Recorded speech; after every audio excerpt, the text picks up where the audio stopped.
Good. So we've got half an hour to cover quite a big subject, and I should say I'm rather unused to appearing in person. So this is a novel experience for me. So this session offers insight from government enforcement, civil society, and the risk advisory sector. Kirsty's introduced briefly the speakers, so I'm not going to do that, but I will just dwell on, I suppose, ESG expectations. Managing human rights, corruption, and environmental concerns in critical minerals is not easy. The minerals are sourced in jurisdictions with weak governance records.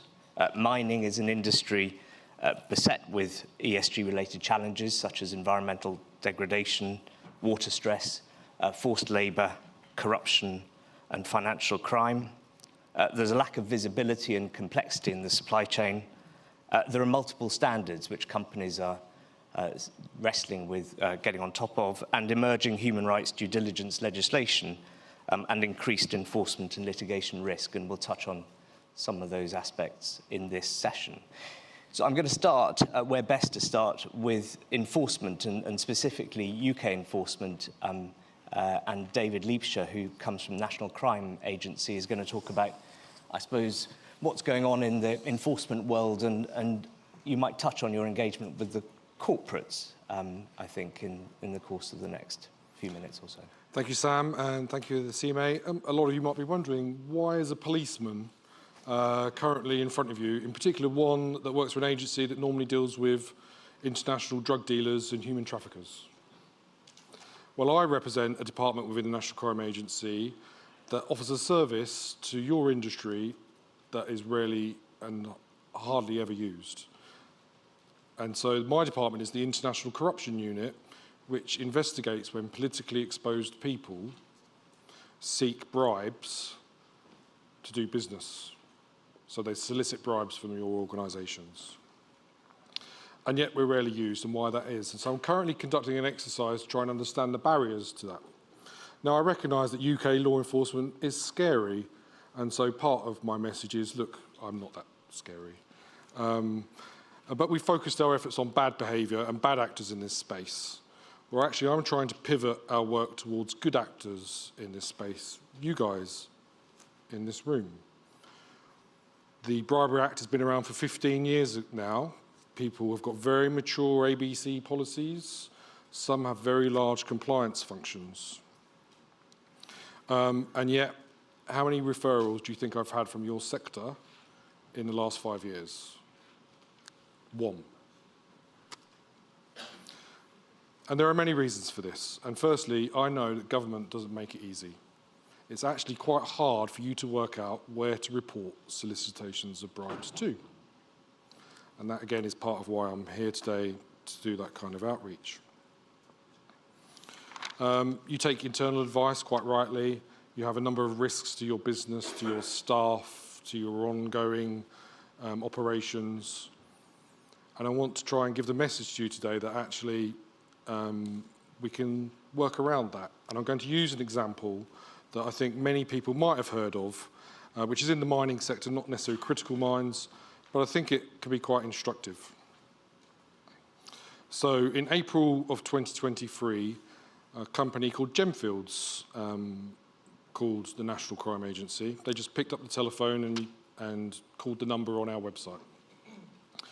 For those of you who don't know Gemfields, they're generally involved in the mining of emeralds and rubies in Central and Southern Africa. But in this time, they were trying to get mining rights in Madagascar.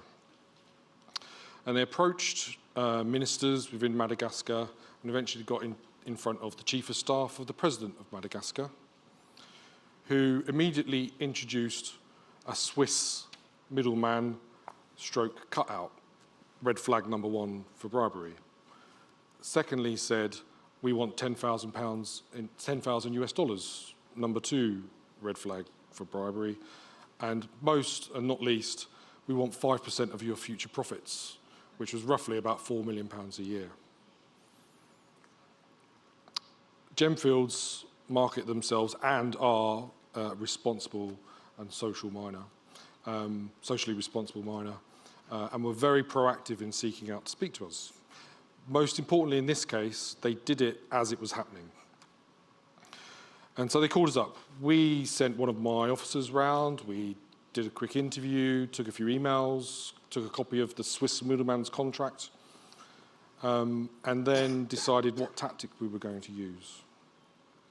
And because Gemfields had been so proactive and the Chief of Staff did not know that they were being already under investigation, we invited them to London, where they thought they were meeting Gemfields, and where in reality they were meeting Alex, who's in the back of this room somewhere, and others, and we meeting an undercover officer, and were recorded and eventually arrested.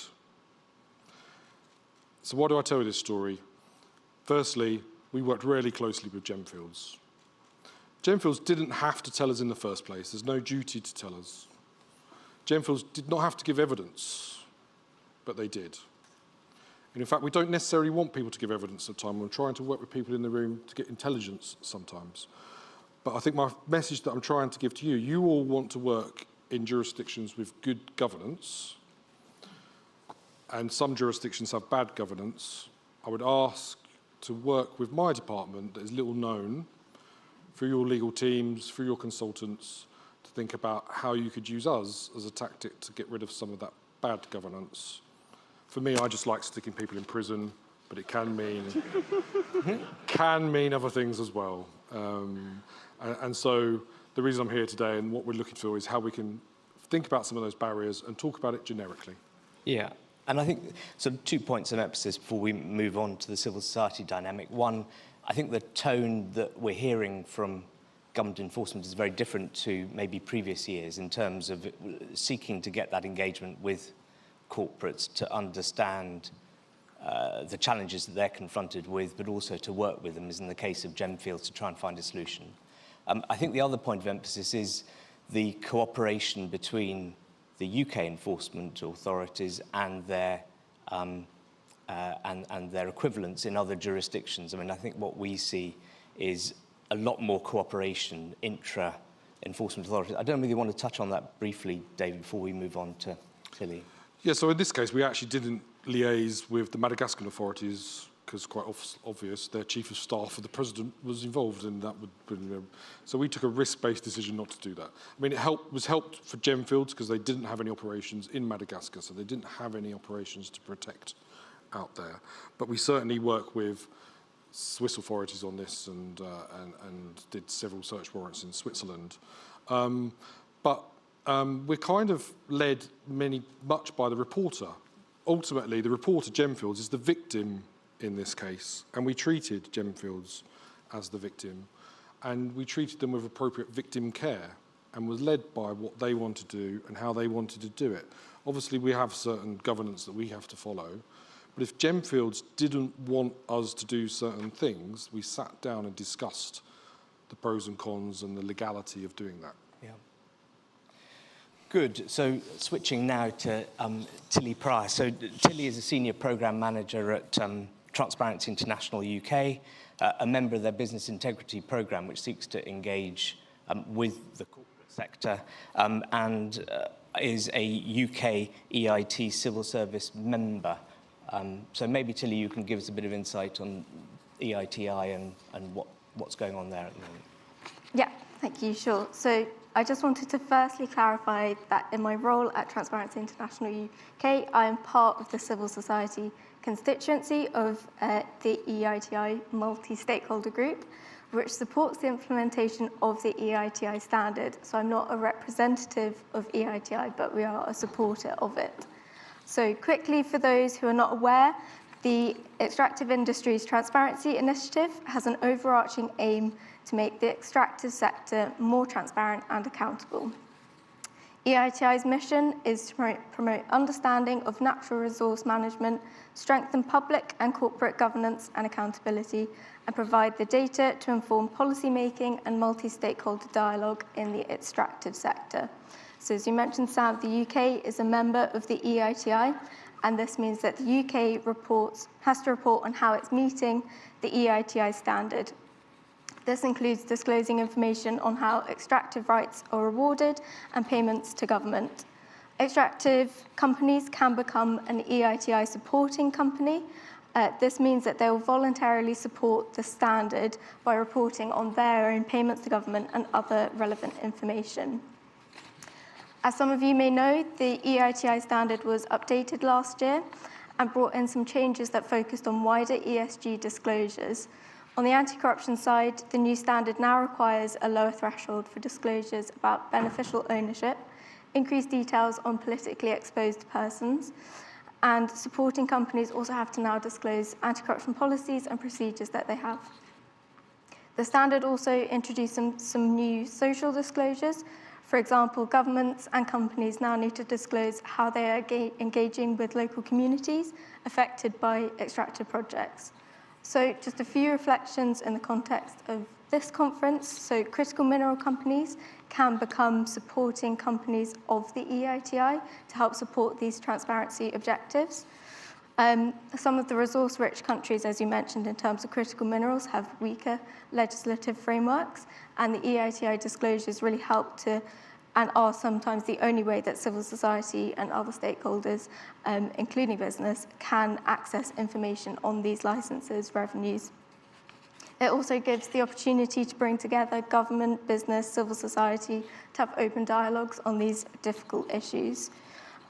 Some resource-rich countries in terms of critical minerals, such as Australia and China, are not EITI members. So here companies can help to advocate for the adoption of EITI to help level that playing field and help increase transparency.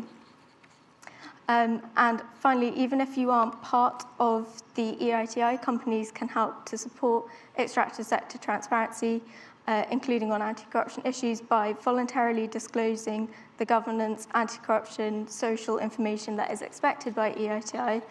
As we know, there are various different standards out there.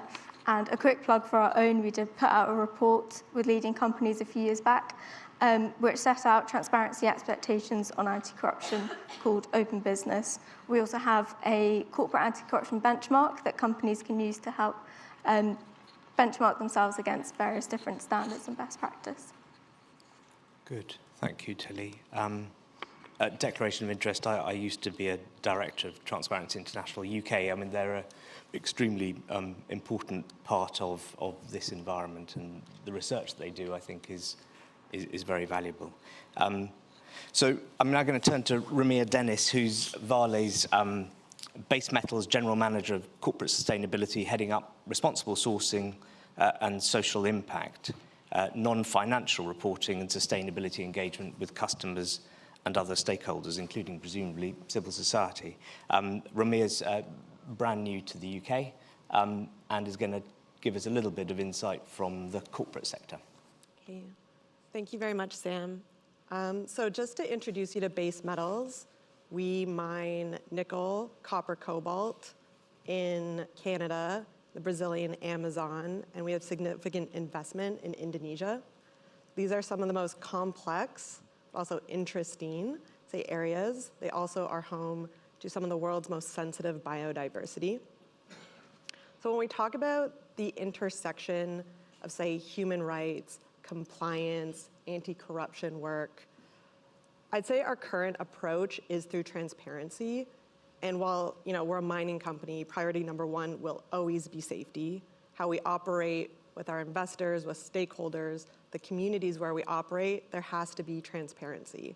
Transparency in our approach to human rights, transparency into biodiversity and conservation, transparency into how we avoid or manage impacts. So human rights, and I would say our approach to it, is that we don't silo it from other risks that exist in mining. So say, for example, with corruption in mining, borrowing from the example that David just gave, often corruption leads to human rights issues. For example, with land access issues, if there's some issues with the government, the people who are most impacted with land acquisition would probably be very vulnerable as well. And so you often see this intersection not only with corruption, but say other risks associated with mining. And then our general approach to that is obviously transparency. And another word we see transparency for is disclosure. and disclosure is often a requirement of compliance. So when we step back, from our operations in the Brazilian Amazon or the Canadian boreal shield, not the Canadian shield or the boreal forest, we often see these emerging, say, laws from EU like CSDDD or OECD requirements that allow us to sell our metal on the London Metal Exchange. We have to align with these requirements. And I really like the example of OECD because OECD consolidated those risks. We call them Annex 2 risks, so that you have to show and disclose how you've managed the risks, whether they're human rights, misrepresentation of the origin of a mineral, corruption and bribery. So we take this integrated approach, and then to show compliance, we have to do a disclosure, and that's a requirement for CSRD or, say, the UK Modern Slavery Act. Recently in Canada, we have a parallel legislation. We in-house call it, I think it's the Supply Chain Act, where we had to map our entire supply chain and identify every single risk, identify how we're managing those risks for forced labor or child labor, and disclose that in a report. And we just see this as a tool that creates a framework for transparency. And then, from the ESG sustainability side, we see transparency as the ultimate tool to build trust with our communities, trust to build our license to operate, but also trust with our investors, with human rights defenders, with NGOs, with activists. So just to conclude there, if we see transparency as this tool just to build trust, but to also be compliant, then we've heard discussions this morning with these emerging standards. Human rights due diligence, disclosure of these activities are all requirements to align with, say, IRMA or the Consolidated Mining Standard, or to be a member of ICMM. So I'll just end there. Thank you.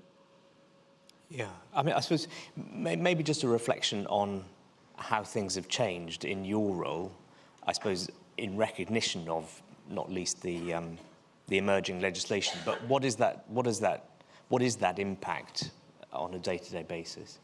So I would say the biggest change, which has been positive, I'll give the example of the London Metal Exchange. It was incentivized to show compliance with human rights.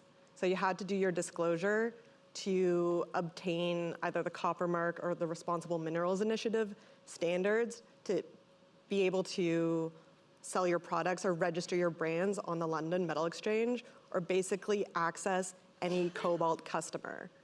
And then the other change is, I think, companies midstream and downstream that are responding to the CSDDD, the Corporate Sustainability Due Diligence Directive, is that they're doing upstream due diligence. And for customers to continue purchasing our materials, we need to show our human rights management, not only to build trust with our customers, but we need that third-party assurance as well. So that's why these standards are helpful. They're not exactly, or the third-party audits are all helpful, but we see this incentivization either through your customers, selling your products on the LME, or being compliant with European, American, Canadian, UK legislation. Yeah. I mean, one aspect that I think I would emphasize is, transparency is quite challenging because the expectations of regulators and stakeholders is that companies will improve year on year. So ultimately one's looking at and people are assessing sort of marked improvement, and if you can't give an account of improvement, then there are implications.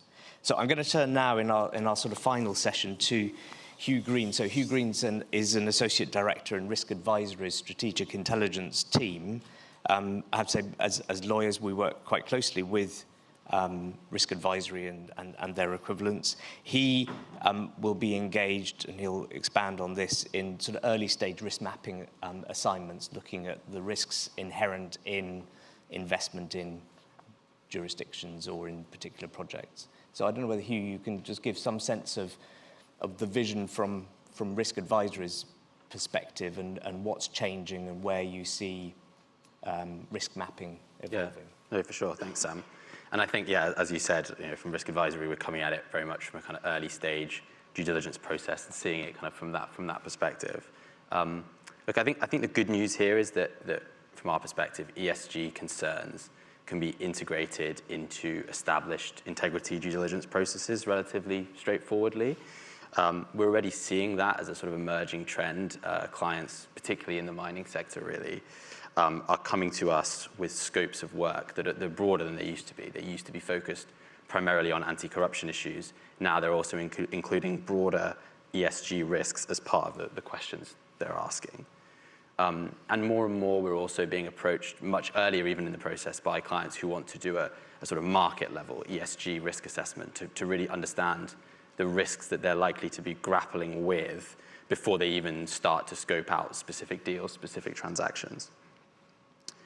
Ultimately, I think this holistic approach works pretty well.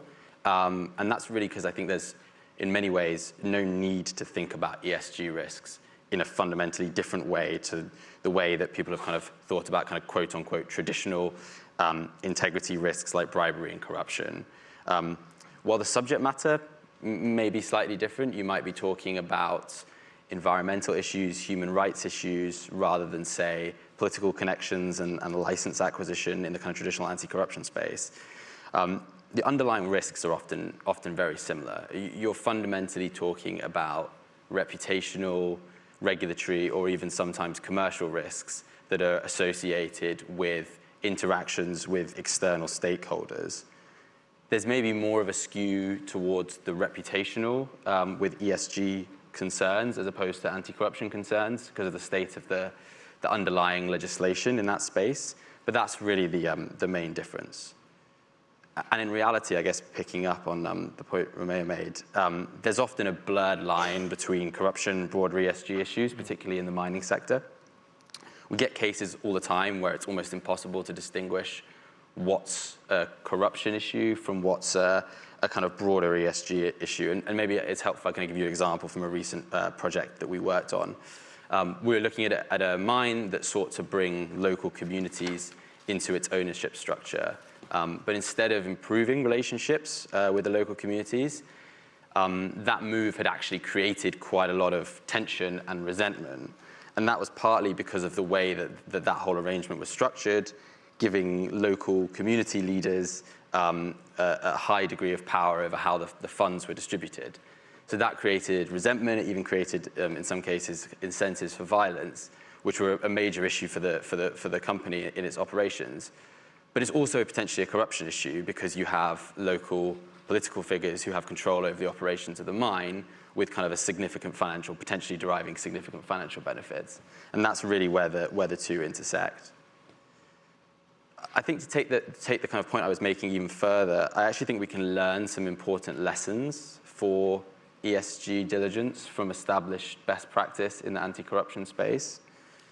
There's a bit of a tendency, I think, in conducting ESG diligence to take what I call a kind of inside-out approach.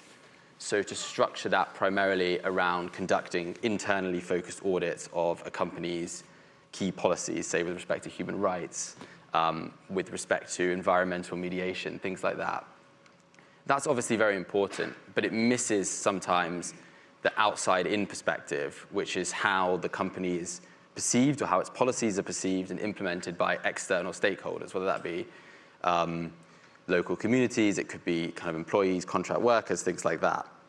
And I think the importance of this outside-in perspective is widely recognized in the anti-corruption space. You wouldn't think a satisfactory anti-corruption due diligence just involved looking at, say, a company's anti-bribery policy. You'd want to see how that was operationalized, whether it was operationalized at all. And in much the same way, I think it's just looking at a company's human rights policy, its environmental impact in an internally focused way, misses a broad, or misses a whole spectrum, really, of ESG issues that you can only really observe from the outside and seeing what's going on in practice. And I guess just to finish, I guess we've seen plenty of examples where companies' ESG issues or ESG policies, don't match the reality of how it's perceived on the ground. And this is often where, I guess, the really scary risks lie. These are the sort of unknown unknowns, to borrow Donald Rumsfeld's famous terminology. It's these negative external perceptions that can create a kind of real gotcha moment if they emerge in the press, say, or in an NGO report. And so it's really important, I think, to take that outside external perspective to make sure you're understanding how ESG policies, however exemplary, are being kind of implemented in practice. So I think to summarize, it's important to recognize that the kind of overlaps between the sort of traditional anti-corruption issues and those broader ESG issues, and I guess the outside-in perspective and its value in assessing both. And so I kind of, just as a final remark, I think these things can be addressed in a holistic way through a due diligence process. Yeah. So my clock tells me we've got 4 minutes and 41 seconds. I think what we're going to try and do, I don't know whether this is possible, is get maybe 3 questions and then we'll filter them. I'm assuming that I can hear you. So anyone who's got any questions, now's the time to stick your hand up. Otherwise, I'll keep going. I don't have any problem with asking questions. So I've got two. It's a bit like question time. I've got two hands up. So the man there in the glasses on the 3rd row. Much for the opportunity for the question. This is really for David. You talked about a use case about emeralds and diamonds and the like. A number of years ago, there was a company called Everledger that was set up to be able to track diamonds using blockchain technology. Are you or are anybody else that is supplying governance strategies using technologies such as blockchain and ledger? I'm afraid we have very sensitive intelligence collection techniques that we don't reveal.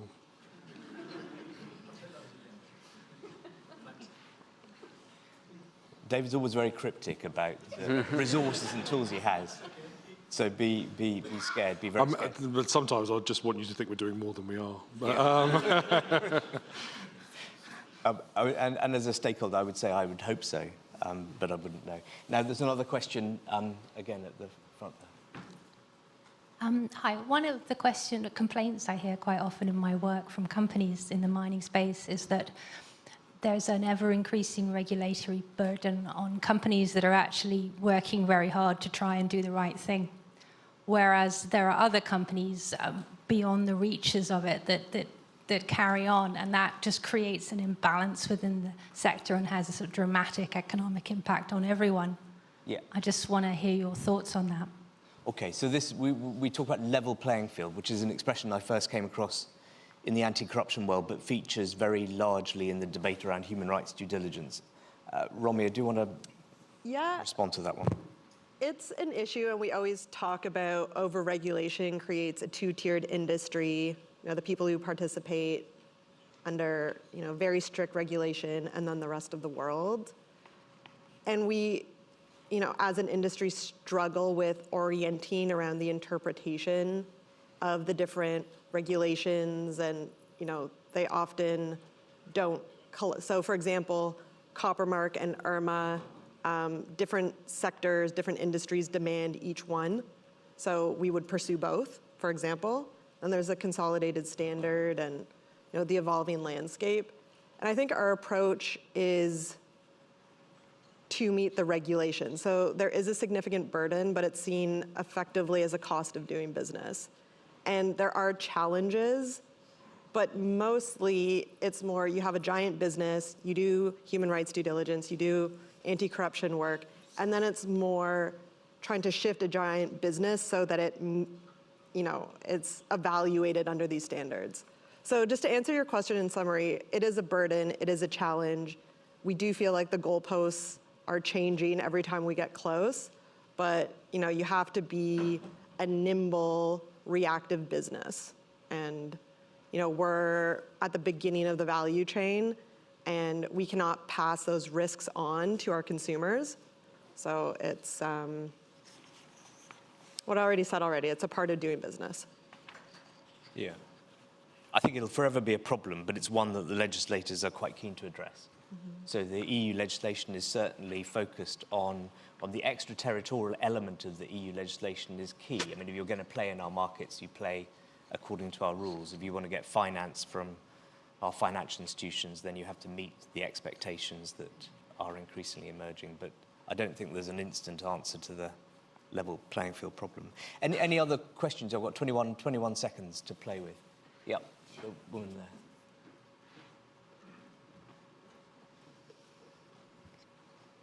David, sorry, at the risk of getting a vague answer from you again, I'm sure we're all aware of Endeavour Mining as a recent corruption case, high-profile corruption case in the UK. So I'm sure no one at Endeavour Mining contacted you and let you know that they were having an issue, but we're now all aware of it. Does your agency now step in and do something about that? What's the role of regulatory agencies in establishing clawback opportunities from executives who corrupt their companies? Because obviously sometimes corruption is a single individual, it's not necessarily the entire company. So I'm just interested in your perspectives about how you can collect things that are already a mess and try and improve them.